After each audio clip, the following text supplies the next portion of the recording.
Hi dears, നളൻ്റെ Damayanti വായനയിലേക്ക് എല്ലാവർക്കും സ്വാഗതം. ഈ ബുക്ക് എഴുതിയിരിക്കുന്നത് ആനന്ദ നീലകണ്ഠൻ, ട്രാൻസ്ലേറ്റ് ചെയ്തിരിക്കുന്നത് പ്രേരാജ് ഗോവിന്ദരാജ്. ഇന്നത്തെ വായനയിലേക്ക്. പദ്ധതി.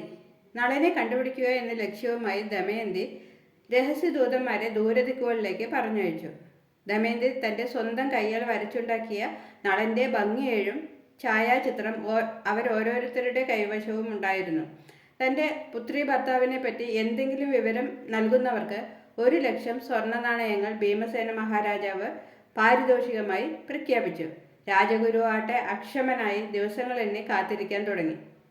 ഹേമാങ്കനും നളനെ കണ്ടുപിടിക്കുവാനുള്ള ഉദ്യമത്തിൽ മുൻപന്തിയിൽ നിലകൊണ്ടു.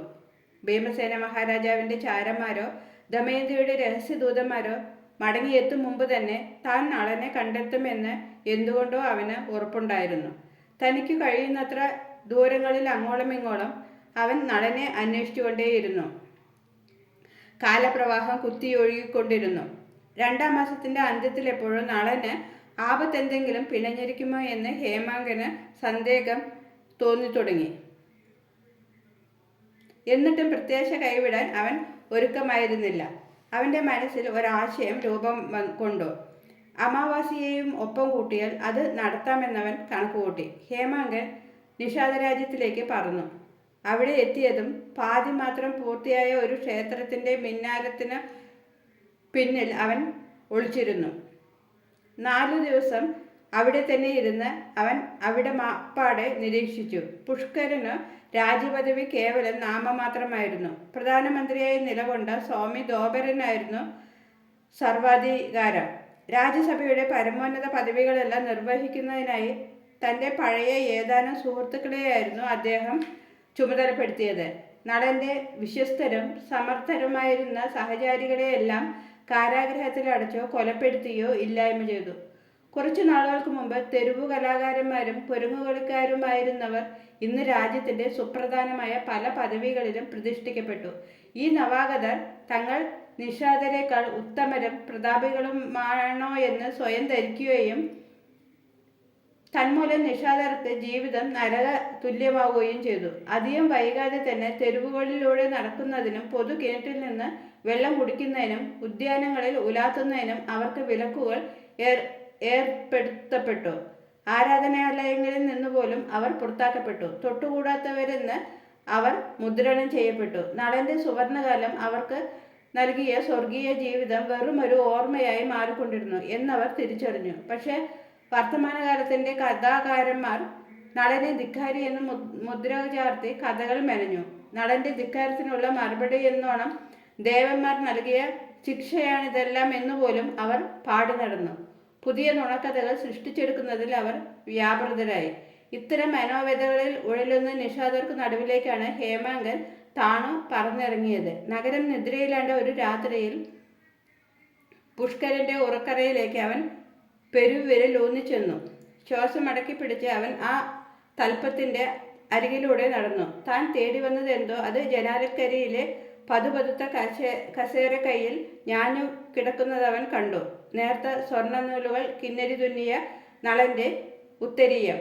ഹേമാങ്കൻ അത് കൊത്തിയെടുത്തു. നളൻ്റെ ഗന്ധം അപ്പോഴും അതിൽ തങ്ങി നിന്നിരുന്നു. ഹേമാങ്കൻ അത് ചുരുട്ടി ഒരു പന്ത് പോലെയാക്കി. അപ്പോഴാണ് ഉറക്കത്തിനിടയിൽ മറുവശത്തേക്ക് ചരിഞ്ഞ പുഷ്കരൻ്റെ കൈത്തലം ഹേമാങ്കൻ്റെ തലയിൽ ശക്തിയായി ഇടിച്ചത്.